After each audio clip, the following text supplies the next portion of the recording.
Pouvez-vous me dire alors de quelle nationalité, madame? Française. Oui, et son père? Esquimau. Oui, et sa mère? Pochette surprise. Oui. Et ta Pierre sœur? Dac, le roi du loufoque, est aussi une figure qui incarne la résilience et l'humour juif dans toute sa splendeur. Né André Isaac dans une famille juive alsacienne, son histoire est marquée par le mélange du tragique et du comique, comme celle de tant de juifs à travers l'histoire.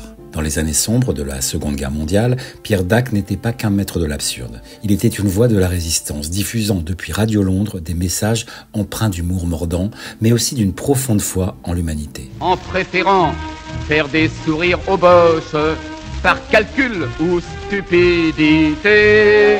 Face à l'occupation nazie et à la Shoah, il utilisa son talent pour galvaniser les cœurs et moquer les oppresseurs. Un dernier détail.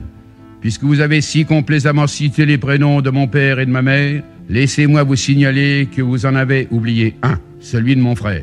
Ces d'aventures, vos pas vous conduisent du côté du cimetière Montparnasse. C'est là que reposent les restes de ce qui fut un beau, brave et joyeux garçon, fauché par les obus allemands. C'était mon frère. Son héritage est profondément enraciné dans la culture juive, où le rire est une arme, un rempart contre l'adversité. Comme dans le folklore juif, ses jeux de mots et son humour absurde n'étaient pas qu'une distraction, mais une façon de survivre, de se tenir debout face à l'inhumain. Pierre Dac nous rappelle que même dans les heures les plus sombres, on peut trouver la lumière. Dans ses mots, il portait à la fois la mémoire d'un peuple et l'éclat d'un rire universel.